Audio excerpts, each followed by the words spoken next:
नमस्कार, मी स्वाती गोडसे. आपण पाहताय न्यूज 18 लोकमत स्पीड न्यूज मध्ये आपल्या सगळ्यांचं स्वागत. आणि आता बघत जगभरातील अनेक महत्त्वाच्या बातम्यांचा धावता आढावा. गडचिरोलीच्या भामरागड तालुक्यात ताडगाव जवळ तिघांची माओवाद्यांनी हत्या केली. कसनासूर चकमकीत खबऱ्याची भूमिका बजावल्यानंच या तिघांना मारत असल्याचं पत्रकातून माओवाद्यांनी स्पष्ट केलंय. जम्मू काश्मीरमधील शोपियान इथे दहशतवादी आणि लष्करात चकमक सुरू आहे. एकूण 4 ते 6 दहशतवादी इथे लपल्याची माहिती मिळत असून या दहशतवाद्यांचा खात्मा करण्यासाठी लष्कराकडून प्रयत्न सुरू आहेत.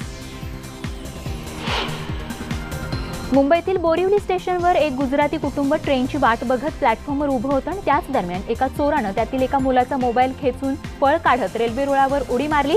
तर त्यापाठोपाठ ज्याचा मोबाईल चोरला गेला त्यानं देखील चोराला पकडण्यासाठी उडी मारली. मात्र त्याच क्षणाला प्लॅटफॉर्मवर गाडी आल्यानं मुलगा लोकलची धडक बसून जखमी झालाय. अहमदनगरच्या हेटाकळी इथे शॉर्ट सर्किटनं लागलेल्या आगीत तब्बल 28 एकर ऊस जळून खाक झालाय. ग्रामस्थ ज्ञानेश्वर कारखान्याच्या अग्निशमन दलानं शर्थीचे प्रयत्न करून शेकडो एकर ऊस जळण्यापासून वाचवलाय. पुण्यातील ताडीवाला रोड भागात भीषण हत्याकांड घडला आहे. पतीनं घरगुती वादातून पत्नी आणि 2.5 वर्षीय मुलीची धारदार शस्त्रानं वार करून निर्घृणपणे हत्या केली आहे. बंड गार्डन पोलीस स्टेशनच्या हद्दीतला हा धक्कादायक प्रकार आहे. नाशिकमध्ये एका गाडीच्या धडकेत बिबट्याचा मृत्यू झालाय. नाशिक मुंबई महामार्गावर आडगाव जवळचा हा प्रकार आहे. यामध्ये बिबट्याची कातडी निघाल्यानं संशय व्यक्त केला जातोय.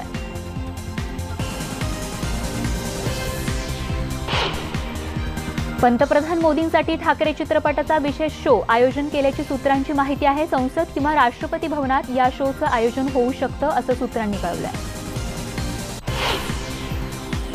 आज पुण्यातील ऐतिहासिक शनिवार वाड्याचा 287वा वर्धापन दिन आहे आणि याच निमित्तानं दिल्ली दरवाजा पूर्ण उघडण्यात आला असून विविध कार्यक्रमांचं या ठिकाणी आयोजन करण्यात आलं आहे. गायीला वाचवण्यासाठी एका टँकर चालकानं केलेला थरारक प्रयत्न सीसीटीव्हीत कैद झालाय. हे फुटेज गुजरातच्या जुनागड इथलं आहे. यामध्ये एक गाय रस्ता क्रॉस करताना दिसते आणि रस्ता ओलांडत असताना भरधाव वेगानं जाणाऱ्या टँकर समोर ती येते आणि या गायीला वाचवण्यासाठी हा टँकर चालक जोरदार ब्रेक लावतो. ईव्हीएम हॅकिंगचे आरोप निवडणूक आयोगानं फेटाळले आहेत. भारतातले ईव्हीएम सुरक्षित असल्याचा दावा निवडणूक आयोगानं केलाय. ईव्हीएम मशीन हॅक करता येत नसल्याचं पुन्हा एकदा निवडणूक आयोगानं स्पष्ट केलंय. राज्य मंत्रिमंडळाची आज मंत्रालयात बैठक होणार आहे. तर आजच्या या मंत्रिमंडळ बैठकीत राज्यातील दुष्काळासंदर्भात चर्चा होणार असल्याचं उद्योगमंत्री सुभाष देसाई यांनी म्हटलंय. ओबीसी नेते आज राज्यपालांची भेट घेणार आहेत. ओबीसी आणि इतर आरक्षणाबाबत सरकार अपयशी ठरल्याचा आरोप करत सरकार बरखास्त करण्याची मागणी हे नेते करणार आहेत. प्रकाश शेंडगे यांच्यासह 40 विविध जाती संघटना राज्यपालांची भेट घेणार आहेत.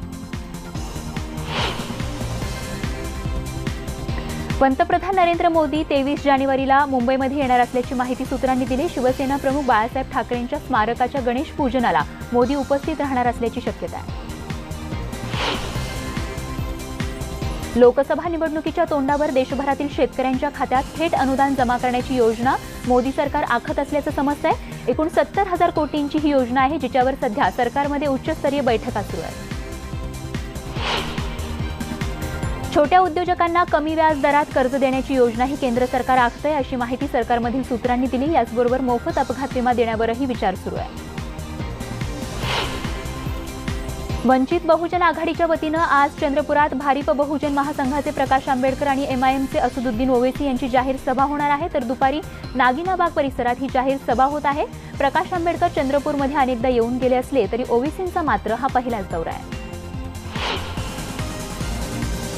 बेस्टमधील 30,000 कर्मचाऱ्यांनी सलग 9 दिवस पुकारलेल्या संपामुळे उपक्रमाला तब्बल 20 कोटी रुपयांचं नुकसान सहन करावं लागलंय. बेस्टचा संप मिटल्यानंतर समितीच्या बैठकीत ही माहिती देण्यात आली आहे. बेस्ट समितीच्या बैठकीत सदस्यांनी भाडेवाढीला विरोध केलाय. तसंच पालिकेस मिळणाऱ्या विविध करांमधील 3% रक्कम बेस्ट उपक्रमास द्यावी आणि संप काळातील 9 दिवसांचा पगार कापू नये या मागण्या देखील यावेळी करण्यात आल्या. आरेची 10 वर्षांपूर्वीची स्थिती आणि आताची स्थिती समोर आली आहे. गेल्या 10 वर्षांमध्ये सुमारे 15% झाडांचं क्षेत्र कमी झालं असून येत्या 10 वर्षात आता असलेल्या वृक्षांच्या निम्मे देखील वृक्ष या ठिकाणी शिल्लक राहणार नाही अशी भीती देखील वर्तवण्यात आली आहे. मानखुर्दमध्ये समाज कल्याण केंद्राच्या जागेत बेकायदा पद्धतीनं सुरू असल्याच्या कारणास्तव MMRDAनं टाळं ठोकलेल्या रॉयल पब्लिक अकॅडमी स्कूलला मुंबई उच्च न्यायालयाकडून देखील दिलासा मिळालेला नाही. त्यामुळे या शाळेतील सुमारे 1200 विद्यार्थ्यांच्या भवितव्याबद्दल चिंता व्यक्त होतीये। मुंबईसह राज्याच्या वातावरणात बदल नोंदवण्यात येतोय। काल मुंबईचं किमान तापमान 21 अंश सेल्सिअस नोंदवण्यात आलंय, तर वातावरणात होत असलेल्या या बदलामुळे हवामान खात्यानं विदर्भाला पावसाचा इशाराही दिलाय। मेट्रो 3च्या मिठी नदी खालून जाणाऱ्या भुयाराचं काम 5 फेब्रुवारीपासून सुरू होणार आहे। मेट्रो 3च्या पहिल्या टप्प्यातील वांद्रे कुर्ला संकुल जंक्शन उभारण्याचं काम या अंतर्गत करण्यात येणार आहे। 2 वर्षांच्या मेहनतीनं मुंबईतल्या फ्लोरा फाउंटनला त्याचं गतवैभव पुन्हा मिळालंय। 24 जानेवारीला मुंबईकरांसाठी फ्लोरा फाउंटन खुलं होणार असून 38 फुटी उंच म्हणजे जवळपास 3 मजल्याच्या इमारती एवढे हे उंच कारंजे या ठिकाणी आकर्षण ठरणार आहे। भायखळ्याच्या राणीबागेत तब्बल 20 वर्षांनंतर वाघाची डरकाळी आणि सिंहाची गर्जना घुमणार आहे। त्यामुळे निश्चितच मुंबईकरांमध्ये आता उत्सुकता आलेली आहे। गुजरातच्या सक्करबाग प्राणी संग्रहालयातून 2 सिंह आणि औरंगाबादच्या प्राणी संग्रहालयातून 2 वाघ या राणीबागेमध्ये आणले जाणार असल्याचं कळतंय। विरारहून सुटणाऱ्या महिला विशेष गाडीची वेळ बदलण्यात आली असून डाऊन प्रवासी रोखण्यासाठी एका ट्रेनचा नालासोपारा थांबा रद्द करण्यात आला आणि त्याचा सर्वाधिक फटका हा महिला प्रवाशांना बसला असून त्यांना कामावर जाण्यासाठी उशीर होतोय। रेल्वे मंत्रालयाने राजधानी गाड्यांच्या केलेल्या स्वच्छता सर्वेक्षणात मुंबई दिल्ली राजधानी एक्सप्रेसनं पहिला क्रमांक पटकावलाय। स्वच्छतेत एकूण 3 प्रीमियम गाड्यांनी टॉप 10 मध्ये क्रमांक प्राप्त केल्याची माहिती पश्चिम रेल्वेने दिली आहे। मध्य रेल्वेवरील पहिली राजधानी एक्सप्रेस चक्क 13 मिनिटे लवकर पोहोचली आहे। सोमवारी ही राजधानी एक्सप्रेस छत्रपती शिवाजी महाराज टर्मिनसला सकाळी 11:42 पोहोचली आणि हा वेळ नियोजित वेळेपेक्षा 13 मिनिटं अगोदरचा आहे। देशाची आर्थिक राजधानी असलेल्या मुंबईमध्ये घटस्फोटाचा आलेख वाढत चालल्याचं बघायला मिळतंय। गेल्या 5 वर्षांमध्ये मुंबईमध्ये तब्बल 34,523 जोडपी विभक्त झाली आहेत। ठाकरे चित्रपटातील हटाव लुंगी या शब्दावर आधारित डायलॉगमुळे दक्षिण भारतीयांच्या भावना दुखावतील असं मत व्यक्त केलं होतं आणि त्याचमुळे आता निर्मात्यांनी या शब्दाऐवजी दुसरे शब्द वापरले। वातावरणात वाढणारे सिमेंटचे कण, औद्योगिक पट्ट्यातून सोडला जाणारा घातक वायू आदींमुळे महानगरी मुंबई, पुणे, नाशिक, औरंगाबाद आणि चंद्रपूरसह राज्यातील बहुतांश शहरांचा श्वास गुदमरल्याचं चित्र आढळून आलंय। लालबागमध्ये डॉक्टर बाबासाहेब आंबेडकर मार्गावर जलवाहिनी दुरुस्ती सुरू असतानाच ती पुन्हा फुटल्यानं नागरिकांचे हाल झाले, तर रस्ते कंत्राटदार आणि पालिकेच्या अधिकाऱ्यांवर कारवाई करावी अशी मागणी लालबाग इथल्या रहिवाशांनी केली आहे। देशभरातील 41 आणि राज्यातील 10 कारखान्यांमधील उत्पादन बुधवारपासून 3 दिवस बंद होणार आहे। शस्त्रनिर्मितीचं काम खासगी कंपन्यांना देण्याच्या सरकारच्या निर्णयाविरोधात या कारखान्यामधील कर्मचारी पहिल्यांदाच मोठ्या संपावर जात आहेत। ठाणे शहरातील वृक्षांच्या संख्येत लक्षणीय वाढ होताना दिसते। 2011 साली ठाणे शहरातील वृक्षांची संख्या 3,97,000 होती, ती आता तब्बल 5,45,000 इतकी झाली आहे। दिवा पूर्व आणि पश्चिमेला जोडणाऱ्या रेल्वे उड्डाणपुलाच्या बांधकाम भूसर्वेक्षणाला अखेर सुरुवात झाली। या पुलामुळे दिव्याचं फाटक हद्दपार होऊ शकणार आहे। मध्य रेल्वे मार्गावरील छत्रपती शिवाजी महाराज टर्मिनस ते करमाळी आणि करमाळी ते पनवेल अशा 4 विशेष जादा गाड्या प्रजासत्ताक दिनानिमित्त चालवण्यात येणार आहेत। कोकण कन्या आणि मांडवी एक्सप्रेसमधून प्रवास करणाऱ्या प्रवाशांसाठी एक आनंदाची बातमी। आता कोकण कन्या आणि मांडवी एक्सप्रेस या गाड्यांचं रुपडं पालटणार आहे। सध्याच्या गाड्यांची जागा नव्या LHP गाड्या घेणार आहेत। पंतप्रधान आवास योजनेअंतर्गत सिडको 25,104 घरं सानपाडा, जुईनगर, खांदेश्वर आणि मानसरोवर या 4 रेल्वे स्थानकांच्या आवारात बांधणार असल्याची माहिती कळली आहे। अवाजवी दरात पाण्याचे टँकर पुरवणाऱ्या माफियांची मक्तेदारी मोडीत काढण्यासाठी पनवेल महापालिकेनं नवीन धोरण जाहीर केलंय। उरणच्या खाडी किनाऱ्यावरील मातीच्या भरावामुळे कोळीण, निवट्या आणि खुबे गायब झाले, तर कोळीण सापडतच नसल्यानं मासे खवयांबरोबरच परदेशी पक्ष्यांची सुद्धा पंचायत झाली आहे। महिलांना केंद्रीय राजकारणात देखील 50% आरक्षण देण्याची मागणी करत नॅशनल वुमन पार्टी या नव्या राजकीय पक्षाची स्थापना झाली आहे। महिलांना पुरुषांसह समान अधिकार मिळवून देण्यासाठी महिलांनी पुढाकार घेऊन या पक्षाची स्थापना केली आहे। पुणे महापालिकेला कोणतीही पूर्वकल्पना न देता महामेट्रोच्या वतीनं रामवाडीच्या मेट्रो मार्गात परस्पर बदल करण्यात आलाय आणि त्यामुळे तब्बल 192 कोटी रुपयांनी खर्च वाढलाय। पुणे शहराला किती पाण्याची आवश्यकता आहे याचा अहवाल 17 जानेवारीपर्यंत जलसंपदा विभागाला देणं महापालिकेला बंधनकारक करण्यात आलं होतं, मात्र अद्यापही महापालिकेकडून अहवाल देण्यात आलेला नसून याबाबतची संपूर्ण जबाबदारी महापालिकेवर राहणार आहे। पुणे शहराचा पाणी पुरवठा गुरुवारी बंद राहणार आहे, तर शुक्रवारी सकाळी उशीर आणि कमी दाबानं पाणी पुरवठा होण्याची शक्यता असल्याचं महापालिकेच्या पाणी पुरवठा विभागानं सांगितलंय.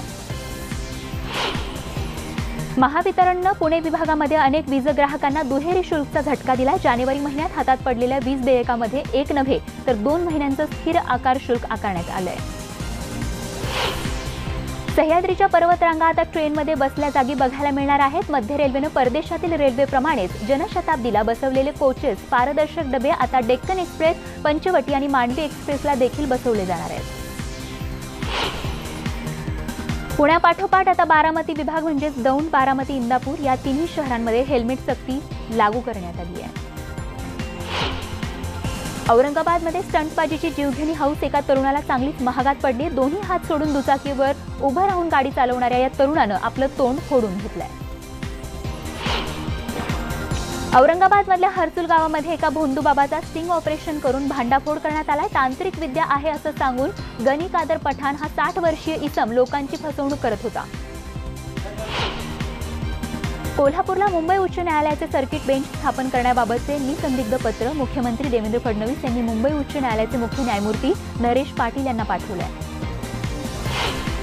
कारवारमध्ये देवदर्शनासाठी निघालेली प्रवासी बोट समुद्रामध्ये बुडून 8 प्रवाशांचा मृत्यू झालाय, तर 16 जणांना वाचवण्यात यश आलंय. केंद्र सरकारच्या स्वच्छ भारत अभियानांतर्गत करण्यात येणाऱ्या सर्वेक्षणाला नाशिक शहरातील नागरिकांनी अत्यल्प प्रतिसाद दिलाय. अवघ्या 660 नागरिकांनी आपलं मत नोंदवलंय. नाशिक जिल्ह्यातील धरणामध्ये 45% पाणीसाठा आहे. जिल्ह्यातील 350 गावं आणि वाड्यांना 111 टँकरद्वारे पाणी पुरवठा केला जातो. त्यामुळे आता जुलैपर्यंत हा साठा राखण्याचं आव्हान पालिकेसमोर आहे. मुंबईकर ज्याची आतुरतेने वाट बघत आहे ते सरस महालक्ष्मी प्रदर्शन लवकरच सुरू होणार आहे. वांद्रा कुर्ला संकुलातील MMRDA मैदानावर उद्यापासून ते 4 फेब्रुवारीपर्यंत हे प्रदर्शन सुरू असेल. नागपूर शहर बस सेवा आजपासून महागणार आहे. राज्य परिवहन प्राधिकरणानं नागपूर परिवहन विभागाला 25% दरवाढीबाबत मंजुरी दिली आणि त्यामुळे आता बस भाडं प्रति किलोमीटर 8 ऐवजी 10 रुपये होणार आहे. काश्मीर खोऱ्यात होणाऱ्या जोरदार बर्फवृष्टीमुळे जम्मू आणि श्रीनगर हायवे बंद झाला. या हायवेवरील बर्फ हटवण्याचं काम सध्या प्रशासनाकडून सुरू आहे. राजधानी नवी दिल्लीत सोमवारी संध्याकाळी जोरदार पाऊस झालाय. पालम, लोधी रोड, आयानगर आणि रिच भागात मुसळधार पाऊस पडलाय, तर आजही थोडासा पाऊस पडेल असा अंदाज वर्तवला जातोय. पावसामुळे राजधानी दिल्लीमध्ये मोठ्या प्रमाणावर वाहतूक कोंडी झाली आहे. दिल्लीच्या प्रमुख मार्गांवर वाहनांच्या अशा प्रकारे लांबच लांब रांगा लागल्याचं चित्र बघायला मिळत आहे. शिमल्यामध्ये काही दिवसांच्या विश्रांतीनंतर पुन्हा बर्फवृष्टीला सुरुवात झाली. शिमल्याच्या जखू भागातली ही दृश्य आहे. हिमाचल प्रदेशच्या मंडीमध्येही जोरदार बर्फवृष्टी होत आहे. या बर्फवृष्टीमुळे तापमानात मोठी घट झाली आहे. हिमाचल प्रदेशच्या मनालीमध्येही पुन्हा एकदा तुफान बर्फवृष्टी झाली. या बर्फवृष्टीचा आनंद लुटण्यासाठी मोठ्या संख्येनं पर्यटक इथे दाखल झालेत. हिमाचल प्रदेशच्या कुलूमध्येही तुफान बर्फवृष्टी होत आहे. या बर्फवृष्टीमुळे शिमला मनाली महामार्ग काही काळासाठी बंद ठेवण्यात आला होता. तिकडे काश्मीरच्या अनंतनागमध्येही जोरदार बर्फवृष्टी झाली आहे. नजर टाकावी तिथे फक्त बर्फाची पांढरी चादर दिसत असून नागरिकांना मोठा त्रास सहन करावा लागतोय. उत्तराखंडमधील मुनस्यारीमध्ये जोरदार बर्फवृष्टी सुरू आहे. सर्वत्र बर्फाची दाट चादर पसरली असून बर्फवृष्टीमुळे जनजीवन मात्र विस्कळीत झालंय. जम्मू काश्मीरमधील राजौरीमध्येही बर्फवृष्टी झाली आहे. राजौरीमधील मुघल मार्गावर बर्फ साचल्यानं वाहतुकीसाठी अडचणी निर्माण होत आहेत. त्यामुळे रस्त्यावरील बर्फ बाजूला करण्याचं काम सुरू आहे. हिमाचल प्रदेशच्या लाहोल स्पितीमध्येही तुफान बर्फवृष्टी झाली आहे. या बर्फवृष्टीचा आनंद लुटण्यासाठी सध्या पर्यटक मोठ्या संख्येनं इथे येत आहेत. उत्तराखंडमधील प्रसिद्ध तीर्थक्षेत्र केदारनाथमध्येही बर्फवृष्टी झाली आहे. देवभूमीत पडलेल्या या बर्फवृष्टीमुळे निसर्गाचा नजारा इथे काही औरच बघायला मिळतोय. आता बघूया देशभरातील आणखीन काही महत्त्वाच्या बातम्यांचा वेगवान आढावा. भारत आणि पाकिस्तान दरम्यान पूंछ इथून 2005 साली बस सेवा सुरू करण्यात आली होती आणि या बस सेवेचा लाभ 19,611 प्रवाशांनी आतापर्यंत घेतला आहे. उत्तर प्रदेशातल्या वाराणसी इथे पंतप्रधान नरेंद्र मोदी आज प्रवासी भारतीय दिवस परिषदेचं उद्घाटन करणार आहेत. वाराणसी इथे 3 दिवस प्रदीर्घ परिषदेचं आयोजन करण्यात आलं आहे. सध्या तपासणीसाठी अमेरिकेत असलेले अरुण जेटली बजेटच्या आधीच भारतात परतणार आहेत अशी माहिती उच्चस्तरीय अधिकाऱ्यांनी दिली आहे। येत्या शुक्रवारी म्हणजे 25 तारखेला जेटली भारतात परत येणार असल्याचं कळतंय। भाजप अध्यक्ष अमित शहांची आज पश्चिम बंगालच्या मालदामध्ये सभा आहे। नेहमीच्या ठिकाणी हेलिकॉप्टर उतरण्याला परवानगी न दिल्यानं वाद निर्माण झाला होता, पण आता 2 ठिकाणी परवानगी दिल्यानं वाद मिटलाय। सिद्धगंगा मठाचे मठाधिपती आणि लिंगायत समाजाचे धर्मगुरू श्री शिवकुमार स्वामी यांचं वयाच्या 111व्या वर्षी वृद्धापकाळानं निधन झालंय। पंतप्रधान नरेंद्र मोदी, राष्ट्रपती रामनाथ कोविंद यांच्यासमवेत देशातील अनेक राजकीय नेत्यांनी स्वामीजींच्या निधनावर शोक व्यक्त केलाय। कर्नाटकच्या होसपेट रेल्वे स्टेशनवर चालत्या एक्सप्रेसमध्ये चढण्याचा प्रयत्न एका व्यक्तीच्या जीवाशी येणार होता, पण त्याच वेळेस तिथे उभे असलेल्या आरपीएफ जवानानं या व्यक्तीला थोडक्यात वाचवलंय। आणि आता बघत जगभरातील आणखीन काही महत्त्वाच्या बातम्या थोडक्यात। अफगाणिस्तानमध्ये तालिबानच्या हल्ल्यात 126 जणांचा मृत्यू झाला। यातील बहुतांश जण हे सुरक्षा यंत्रणांचे जवान असल्याचं कळतंय। स्पेनमध्ये बोरवेलमध्ये पडलेल्या 2 वर्षीय मुलाचा शोध घेण्यासाठी मोठ्या प्रमाणात खोदकाम करण्यात आलंय। जुलेन रोझेलो या लहान मुलाला शोधण्यासाठी 9 दिवसांपासून प्रयत्न केले जात आहेत। तो तब्बल 236 फूट खोल खड्ड्यात अडकला असल्याची शक्यता आहे। सुपरमूनचा अनुभव युरोपातील बेल्जियममध्येही घेण्यात आला। बेल्जियमच्या मीरा निरीक्षण केंद्रात खगोलशास्त्रज्ञ आणि चाहत्यांनी सुपरमून पाहण्यासाठी गर्दी केली होती। उत्तर आणि दक्षिण अमेरिकेतून सुपरमून पाहण्याची परवानगी खगोलप्रेमींना मिळाली। ग्रहणामुळे चंद्राचा आकार नेहमीपेक्षा 15% मोठा दिसला। बातमी क्रीडा विश्वातून आयसीसी टेस्ट रँकिंगमध्ये भारत संघासोबतच विराट कोहली हे आता पहिल्या क्रमांकावर टिकून आहे।